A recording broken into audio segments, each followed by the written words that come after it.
Auzubillahiminash-shaytanir-rajeem. Bismillahir-rahmanir-rahim. Assalamu-alaikum and a very warm welcome to World This Morning. I'm your host Hajra, Satti, and joining me is my wonderful co-host Muzammil. Assalamu-alaikum Muzammil, and how are you doing today? Wa alaikum assalam. Doing absolutely great with all the news that is happening in the world of cricket and in the world of cooking as well.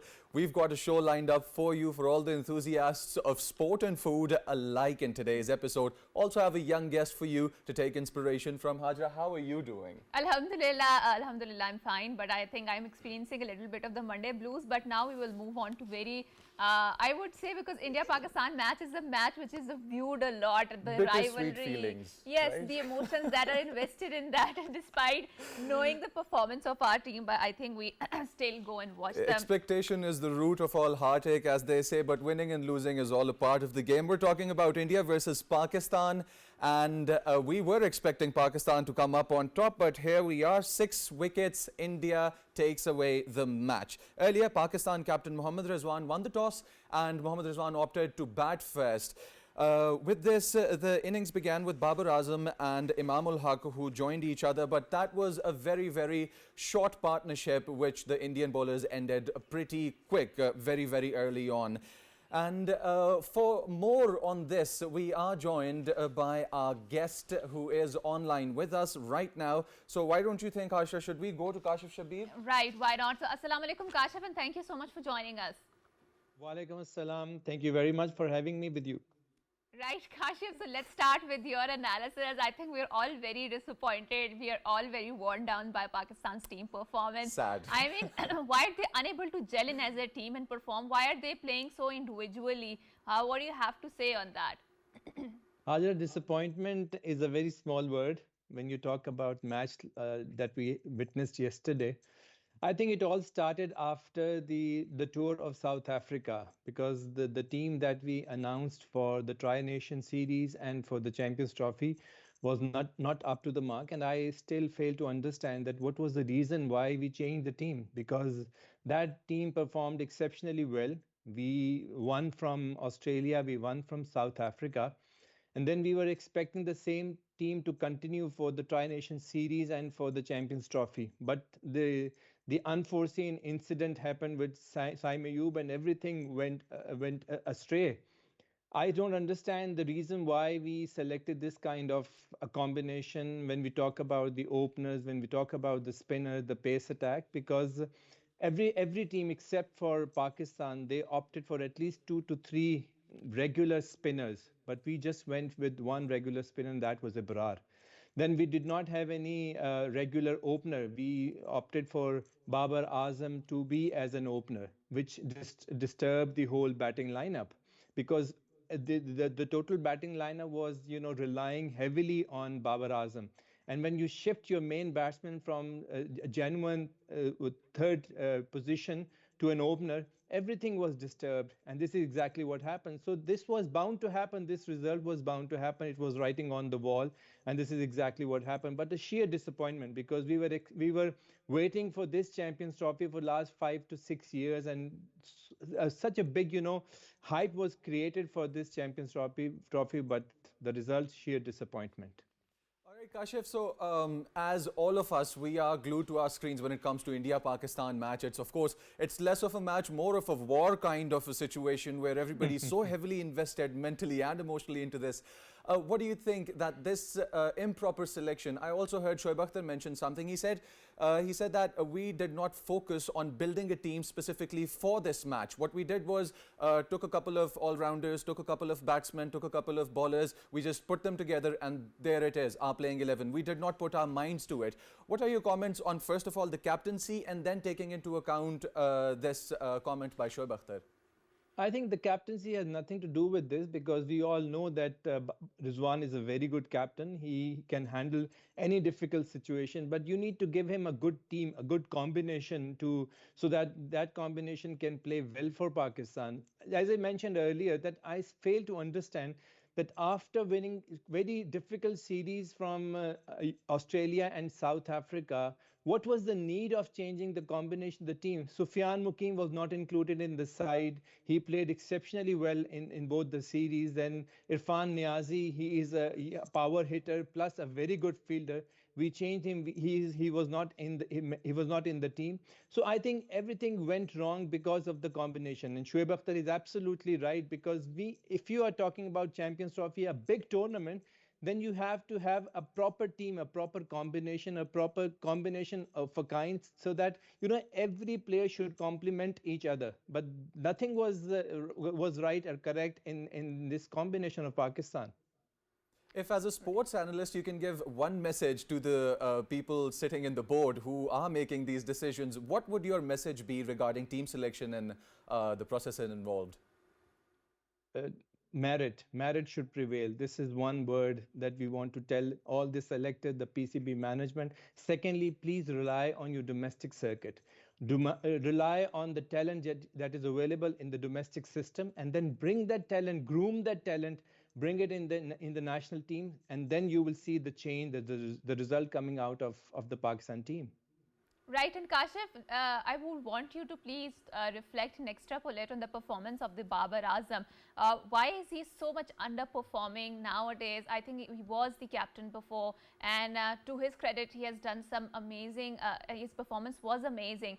So But he's what not is putting that out yes, now, of right? course, and we really want to understand. Why is he like that now? What has turned him against the performing well in the ground? How do you like to see that? I think we are heavily relying on an individual. Actually, cricket is a team sport.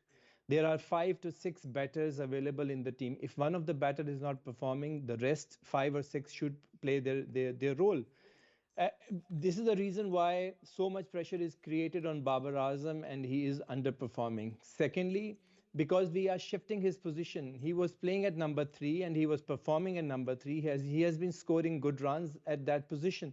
But all of a sudden, in this tournament, we shifted him to as an opener. Opener is a totally different ball game. It is a different mentality. A different mentality is required when you talk about openers. I think that these two are the main reasons why Babar Azam is underperforming. If you reduce the pressure that we have created on Babar Azam, I'm sure he can perform, because we all believe and we all understand that he is a superstar, he is a great batter. But again, coming to the point that you cannot rely on one individual. The whole team has to perform. If you expect everything coming out of Babar Azam and the rest 5 should stay silent, this is not the way forward.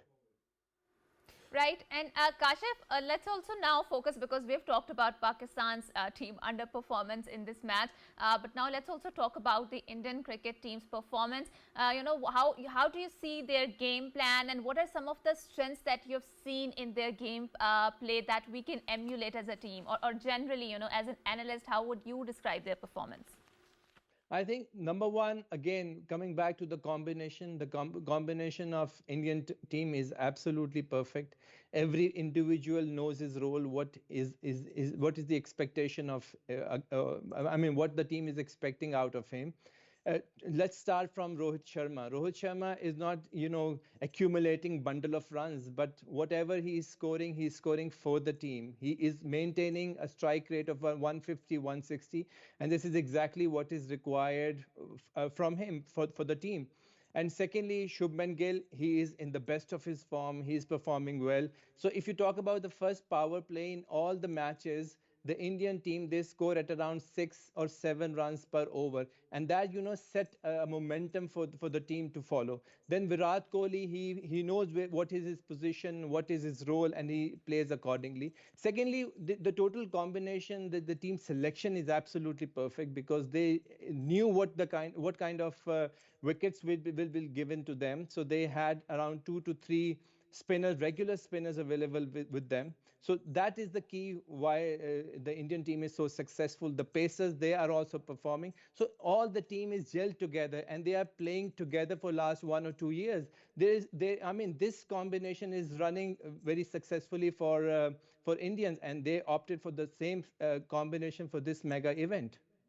Kashif, now this is a very deep analysis of the Indian team. Well, not actually that deep, but still deep. And this brings me back to the Pakistani team. Let's dig a little bit more into where we went wrong. And let's have your comments on that. First of all, about the dot balls, a massive amount of dot balls in this match. We saw a massive amount of dot balls in this match. We are playing one-day format. This is not a test format, so we can't play it like a test format, and also not like a T20. T20 is a very, very fast-paced game. But the one-day format is somewhere in the middle when you talk about how to play, how to approach the game. And we saw a big load of dot balls, and we also saw I guess it was Shami throwing all those wides.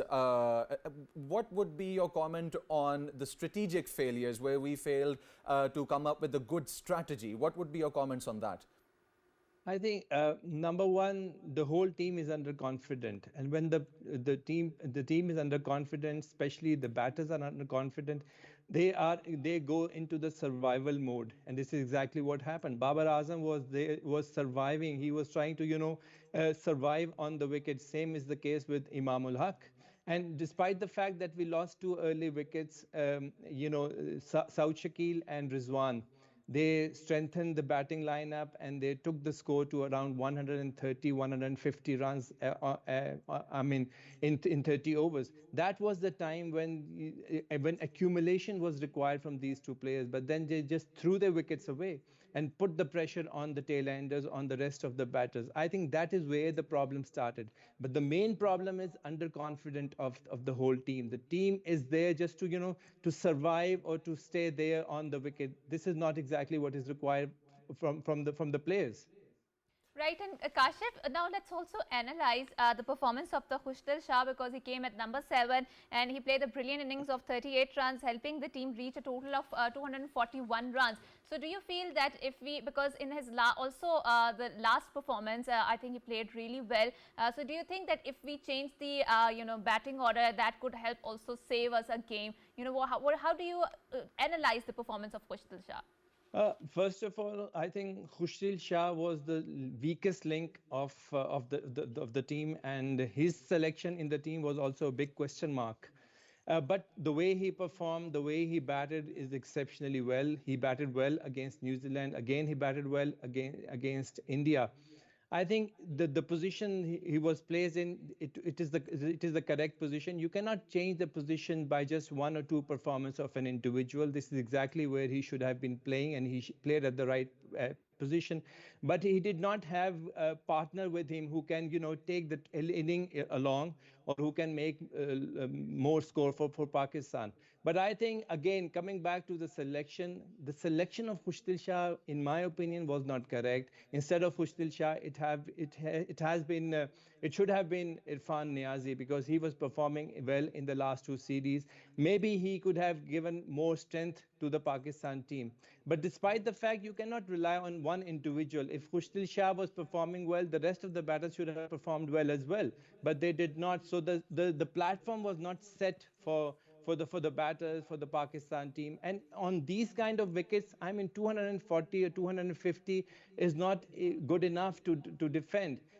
On these wickets, at least 300, 320 is a par total, a total where you can give some. Dubai is a 300 wicket. I'm sorry to cut you off like this, but Dubai is a 300 wicket, which brings me to my next question. Where did we go wrong while bowling? Where did we go wrong while bowling? The decisions, the technique, where did we go wrong while blocking India off from achieving that target which we gave them? It is definitely a 300 wicket, and against batters like I saw Virat Kohli cutting off all those beautiful shots on every angle that he wanted to. He was playing our bowlers like it's a walk in the park. Where did we go wrong in our bowling order, or in the bowling technique, or in the selection of the bowlers? Where did we go wrong there? I think number one, we should have given at least 280 or 90 runs total to our bowlers to defend. Secondly, a lot of pressure was created on the bowlers, especially on the pacers, because everything was expected from them. Shaheen Shah Afridi was not up to the mark. Initially, we remember 3 or 4 years back, when you see the performance of Shaheen Shah Afridi, he could bowl at around 150, 152 clicks. But now he has come down to around 138, 140. So there's a massive difference of 10 kilometers in the speed of Shaheen Shah Afridi, number one. Secondly, the swing is not there in Shaheen Shah Afridi because he is famous for his swing for his in cutters. But that delivery is not available with Shaheen Shah Afridi. God knows what happened to that delivery. Is it lack of practice, or is it lack of fitness that Shaheen Shah Afridi is not performing well or giving 100%? Secondly, if you are not giving 100% in the swing or in the bowling, then there should have been some variation in the bowling. That variation is also missing in all the three paces, whether it is Naseem Shah, Haris Rauf, or Shaheen Shah Afridi. So I think that is the major problem why these bowlers, they are underperforming. They are so stereotyped, they are so predictable that everybody knows that the only ball that Shaheen Shah Afridi can bowl is the in cutter, the one that will come in the full length delivery. So when the variation is absent, all these players, the Indian players, they are big names, they are big players. And when you have predictable bowlers bowling to them, then it becomes a piece of cake for these kind of batters. And this is exactly what happened. Then coming to our spinners, the spinners are not there. We just had one spinner in the form of Ibrar, and Ibrar bowled exceptionally well. He bowled at an economy of around 2.8 to 3, which is a very good economy. But because we don't have the proper combination, we don't have more spinners. So this is exactly what happened with the Pakistan team. Right, and Kashif, one last question before we wrap up this segment, and that is, I would want you to analyze today's match of New Zealand versus Bangladesh. Where do you see both of these teams? What are their strengths and weaknesses? And, how do you predict the outcome of the performance? New Zealand has been playing very well, not only in the Champions Trophy, but we have seen their performance in the Tri-Nation Series. So the advantage that these New Zealand players they have is because they are well equipped with the situation, because they have been playing in the Tri-Nation Series and they have played a lot of matches in Pakistan. So I can give edge to the New Zealanders. Their batting performance is very good. All the team is gelled together. Their bowlers are very good. So I'm sure they will give very tough time to Bangladesh, and the chances are more towards the New Zealand side. Right, and thank you so much, Shabbir, for being here and for talking about this match. And we hope and pray that the best team wins. But once again, thank you so much for enlightening. Once again, thank you so much. And that was a very in-depth analysis. Now, when we talk about itches that you cannot scratch, well, this was one of those itches, but you helped us scratch it a little bit. Absolutely, absolutely. I think, and we would always expect that Pakistan to win, and I think that is why it is one of the most viewed match of the cricket tournaments. It holds the gravity of a final match of a sort, you know. Exactly. So now we will move on to another very interesting news, and that is the Pakistani origin chef from Dallas, Maryam Ishtiyaq, who is participating in the 4th season of the Next Level Chef, has won the praise from the world-renowned chef Gordon Ramsay for her delicious tandoori chicken. In a video which Maryam Ishtiyaq posted on her Instagram account, Ramsay is seen praising her for incorporating a Pakistani heritage in the dish. Another judge also praised Maryam for her homemade yogurt. The video soon went viral and has earned Maryam immense attention, both of the culinary skills and her representation of Pakistani cuisine on international stage. So we can also see the video on our screen. I'm making tandoori chicken and then bring it together with some yogurt sauce. Yeah. My kids love it. My husband loves it. What is that? It's heavy cream and green pepper. Great flavour in there, yes? I have a Pakistani background. Pakistan, beautiful. Some of the best food in Pakistan. Absolutely spicy. Oh my God. Yeah, and fragrant. Yeah. Amazing. Next up is for Maryam. Her take on a tandoori. Well, Hajra, why not tell our viewers a little bit about the global connectivity, the transfer of information. Let's talk about internet and technology a little bit, and also the Pakistan Telecom Company. Now, this PTCL announces a new submarine cable, bringing you this news. It's pretty exciting for our freelance community and also people who use internet as their platform for earning and for creating and conducting businesses. PTCL has successfully brought a new undersea fiber optic cable to its landing station in Karachi. And this 10,000-kilometer Africa One cable will enhance Pakistan's connectivity and a number of global digital hubs in the Middle East and other areas. Now, if we talk about the areas that this cable is going to connect with Pakistan and vice versa, we've got Saudi Arabia on the list, the UAE, Egypt, Sudan, Algeria, France, Kenya and Djibouti. The Africa One Cable System Consortium aims to boost international bandwidth. This is going to enhance speed and the transfer of data and the pace of it all. So isn't that exciting? Right, that's very enticing news, and we all know, Muzammil, that nature has always a very healing effect, and that is why we feel that we are living in a very hyper-capitalist society, and we are witnessing anxiety and depression on the rise because we are far away from the nature. And whenever we talk about the healing effects of the nature, so no matter how modern a man gets or becomes in a super industrial age, animals always will have a healing effect. So Patty and Oscar know their home around the animal care center. Two alpacas were on a visit to a nursing home in the island recently to brighten the day of the residents and the staff. Perry and Oscar, the two fluffy animals, were seen roaming the corridors of a care home. In a video posted on the Instagram, the animals were brought to a nursing home to lift the spirits of the residents as well as the staff and to enable them to interact with the animals and enjoy their presence. The exercise was carried out to make sure that the patients feel good and they uplift their energies by these animals. And I think animals always have that healing energy. So whenever you're feeling low, try to interact with the animals and then see the shift in your body, in your paradigm. Talking about energy and healing energy of the nature, we've got a sport that is heavily reliant on open grounds and massive fields. And regarding the sport, we have a Pakistani star with us here in the studios today. He's a young talent. He is a high achiever. Under 16 in golf tournament, he has taken the lead and he is making Pakistan's name shine bright on the map. Let's welcome in the studios with us Azaan. Assalamu alaikum Azaan. How are you and how are you doing today? I'm doing great, Ji.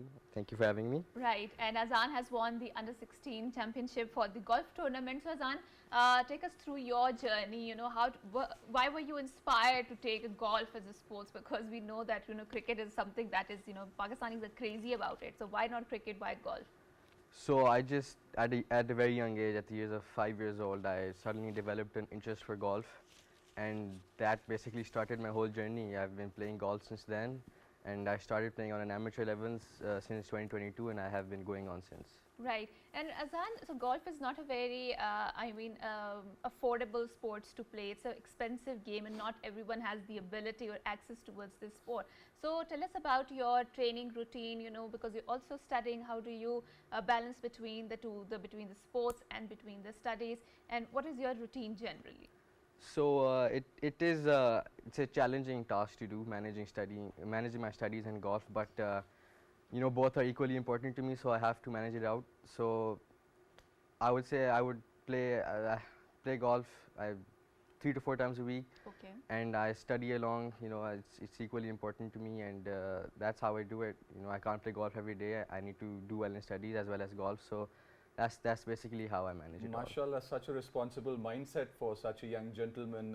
Azaan, take us through a little bit about, now since you are into golf, playing tournaments and making a big name for yourself also in this sport, take us through a little bit about the equipment and what specific equipment do you like more? What specific manufacturer do you like more? Like, I am into table tennis. I like butterfly rackets because they're top of the line rackets, sort of. So what equipment do you like, and what is your ideal golf set that you would want to own one day? So me personally, I prefer TaylorMade and Titleist clubs, and I'm fortunate to say that I do have my, the clubs I favor, the kit I want, my dream clubs. So I'm really thankful for that, for the opportunity I have. All right, and how exciting is it to put your hands on your favorite equipment? It's really exciting. It's the best feeling I can get. Every time? Every time. And talking about your studies a little bit more, you mentioned something that they're equally important. The golfing, your sport part of your life, and the education part of your life are equally important. Some kids we see, back when I was in school, I was very much interested in boxing and kickboxing, and I made it to the provincial levels and also was a bench warmer for the national. So I lost interest in studies. How easy is it to lose sight of your goal academically, talking about... Is it a distraction in the first place? It's not really a distraction, but I think it's something that you wouldn't want to focus on if you're an athlete. But for me, like, I want to play college golf one day. I want to play Division 1 golf. So that's something that keeps me going to keep my studies along. Right, and Azaan, and we've seen whenever we talk about the golfing, right? Is it a career that you want to pursue? And if so, if yes, you know, so and if it doesn't work out, you know, what is the option B that you have kept it in your mind? What do you aspire to be when you graduate from your university or college or whatever? Yes, so inshallah, the aim one day is to play golf on a professional level. Okay. And if not golf, maybe I would pursue some other sport, but I would also like to be a businessman one day, Okay. an But- entrepreneur perhaps. Right, right, Azaan, and we've also seen nowadays Mashallah. that's a very inspiring note. But Azaan, we've also seen that nowadays kids are very glued to the screen, right? And a lot of younger people, I think when we were growing up, we were super invested in the outdoor game, in the physical activities, and there were so many games, you know, Coco, London Stop, you name it. And now those kids are deprived of those games because they're mostly, you know, watching the screens. They are into the swipes and the taps. You know, in this entire scenario, how do you see your love for this physical activity, sports unfolding in this digital age where people are, kids and generally people are very much glued towards the screen? Well, speaking for myself, I'm confident that I will keep myself going, playing along. I try not to, you know, glue myself too much to these technologies. I mean, but it is a distraction, of course, I would say. But still, at the end of the day, I love golf, and I still want to play golf. Like, all I can think about is golf. A few weeks, or I guess about a month back, we had a senior golfer here with us on this show as well. And I asked him this question. I'm very inquisitive about the question from you as well. What was your highest score that you ever did, and the embarrassing most lowest that you ever did, and you don't ever want to go back there? The lowest score I've made is 1 under 71 in my home course, Islamabad. All right. And the highest score, I mean, I'd rather not say, it's quite embarrassing. But I'm fortunate to say that I've been playing well these days. I haven't touched So that score yet. do you receive professional coaching, or did you take the sport on spending time with your elders or spending time with the seniors, and that's how you took the game on? Yes, I did receive professional coaching from a very renowned golfer of Pakistan, Muzammil. He's really helped me out. He has been to our show, yes. Yeah, he's really helped me out, so I'm thanking for him for the guidance he's been giving Some me. people have a misconception about golf being an easy sport, and they laugh about it, or you just play a shot and then you walk, and then, you know, they... Retires ki game hai, you know, it's a game of retirees, yeah, because it's very easy and So it's walking. how right or wrong that statement is? How do you think that? Very wrong statement. I would say I've been playing since quite a long time, so I would say golf is one of the most technical sports out there. It's one of the most you know, time-taking sports to perfect. Right, right. And Azaan, also relate to us your experience, you know, when you are on the golf course, you know, what do you feel? I mean, how do you experience the entirety of that sports in the golf course?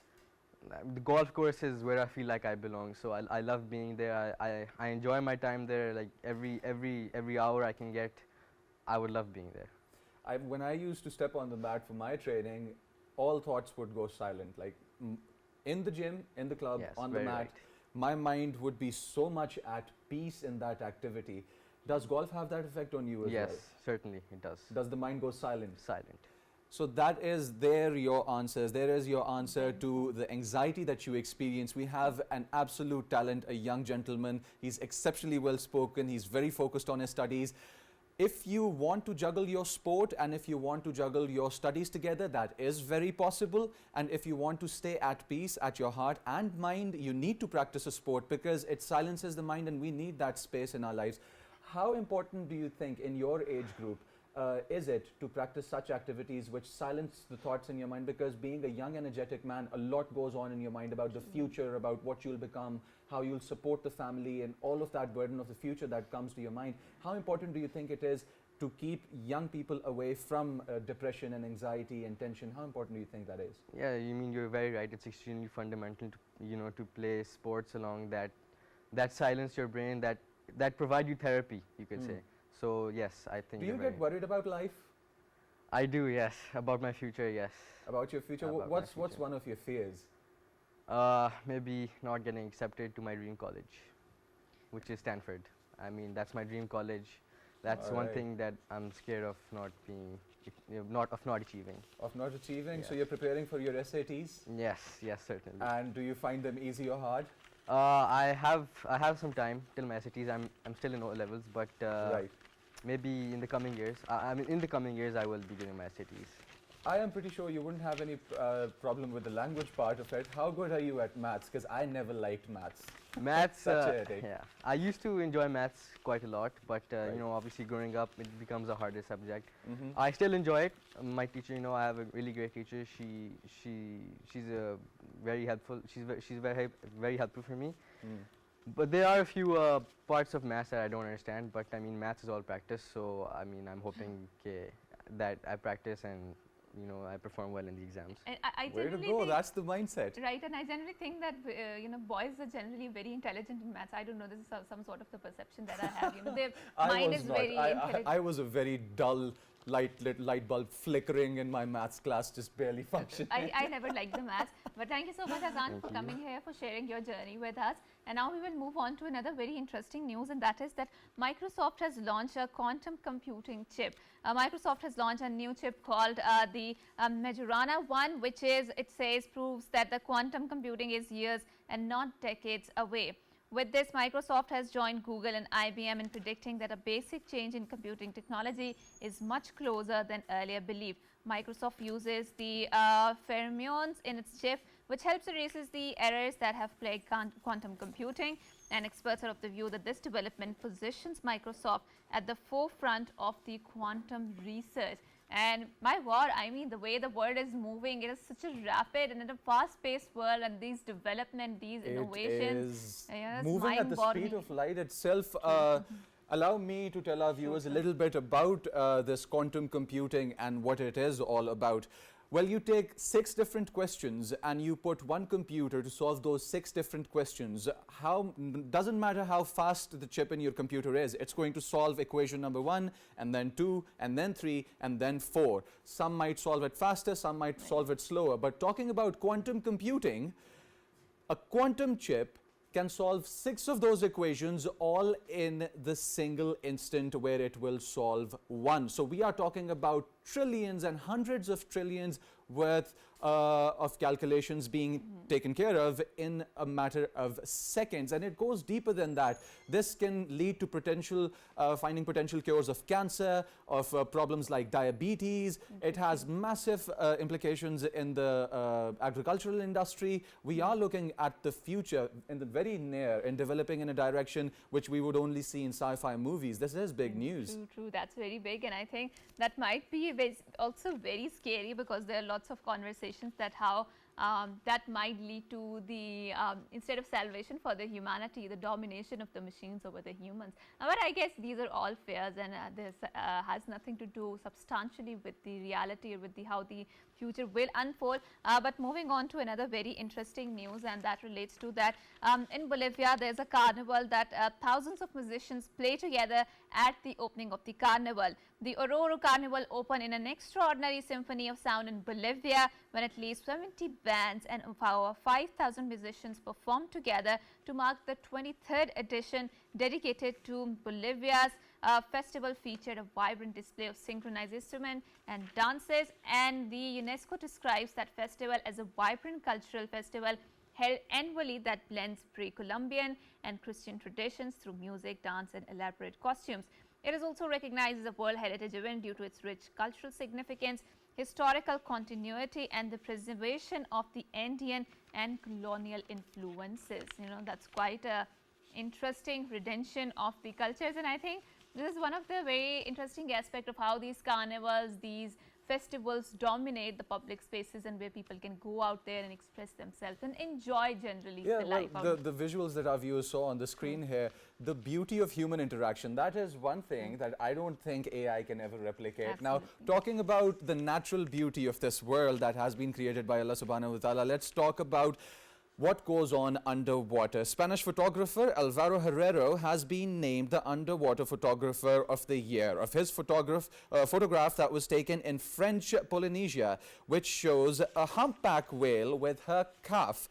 Alvaro Herrera has beaten more than 6,750 other entries to make home this year's prize. What beautiful photos and what a view of the world under the water that is. Now, David Alpert was named the British Underwater Photographer of the Year for his image titled The Curious Seal, which is also being shown on the screens right now. Right, and again, whenever we talk about the nature, whenever we talk about the interaction, obviously we are talking about the general salvation for the humanity, or nature's connection with the humanity. And this is one of the core principles of the Islam, which I love so much. That is that Allah always says in the Quran that I have made you on the best imprint, right? Allah, that we have been created on the fitrah of Allah Ta'ala. And the problem arises is when we distance ourselves from that essential fitrah, and your soul is constantly telling you through the disturbances, through different methods, that there's some fallacy that needs to be addressed. And I think that is one of the very essential aspect of the self-care, that is soul searching, or making sure that how your soul is responding to the changes around you, and is it happy with you in the first place. So in order to unfold the conversation regarding the self-care, self-love, which are the buzzwords nowadays whenever we talk about the holistic healing, we are very glad that we have been joined by a psychotherapist. She happens to be FARWA Naqvi. Assalamu alaikum, FARWA, and thank you so much for coming to our show.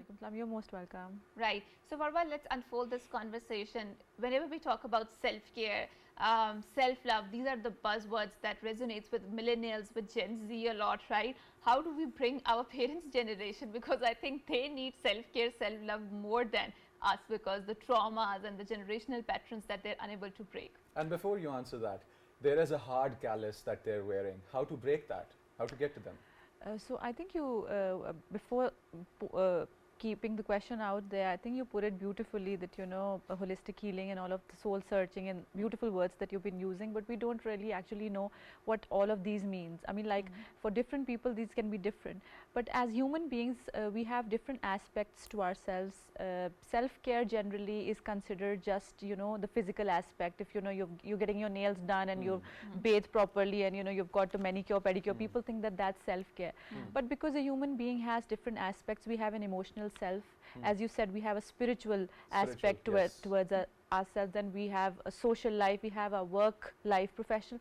So self-care needs to be taken care of all of these aspects in order to make even one aspect work. Right. So the social aspect will not work of a human being if you aren't taking care of your physical, emotional, cognitive, psychological, spiritual, all of the aspects. So it's very important. And when we talk about the parents, I mean, of course that's tricky, but these days I think because of the social media, people are watching a lot of different things, and I think that can be one of the things to send them something, maybe some of their relatable experiences. Yeah, so that can be posed over there. But I think, FARWA, I would now like to, because we are importing a lot of these models, these lexicons, these semantics from the West. These are the Western based wellness models, and I would like to deconstruct it, and as a psychotherapist I would want you to answer. So for example, in these wellness models, or the essentials of the self-care or self-love, is that West, because they are living in a very hyper individualistic society, so that they say that if you have toxic ties, you cut them off, right? And one of the examples is that if you, for example, if you're seeing something very toxic on social media that is giving you headaches, then just cut that off. But I mean, I would like to stick to the Islamic model of that, and that is one of the aspects of the self-care or self-love is standing against the oppression, right? And that is where your ruh, where your soul resonates with that fitrah a lot. So if you're watching some disturbing images of the Gaza unfolding, Western wellness models will say, cut them off. But I think in Islam, it's our essential duty to stand up against the oppression and to go our brethren in need. How do you reconcile these two very conflicting models and present it to Pakistani audience in a Pakistani context? I feel a lot of the models, as you've been saying, that are adopted by the Western society, I feel that they belong to this space, like South Asia and Southeast Asia. If you see Buddhism, and if you see our part of the world, yoga, and even in Hindu culture, meditation and all of those are like centuries old traditions that have now been implemented and given back to you, fed back to you in terms of mindfulness and meditation and things that they're doing. But it was really about this you know, Eastern part state of the cuisine. part of the world. And even in Islam, you know, there is a great importance given to self-care, all aspects of self-care. As you talk about Gaza, I think it's very important to be true to ourselves. And you know, the trainings, we also conducted the work spaces, and we also did one for PTV World the other day. It was related to mental health. So when you talk about managing stress and holistic self-care, it's very important to take care of your psychological self-care. And that is very important, what you're saying, being true to yourself, fighting for what you believe in, voicing out, putting out your opinion, because it also does something for your conscience. And it's not just, you know, you're doing a 9-to-5 thing like a robot or something, you know, on a hamster wheel. It's very important to feel a human being when, you know, you talk about oppression, and then, you know, how you feel about it, and what around the end of the day, you need to know what have I done today to call it a day. Right, right.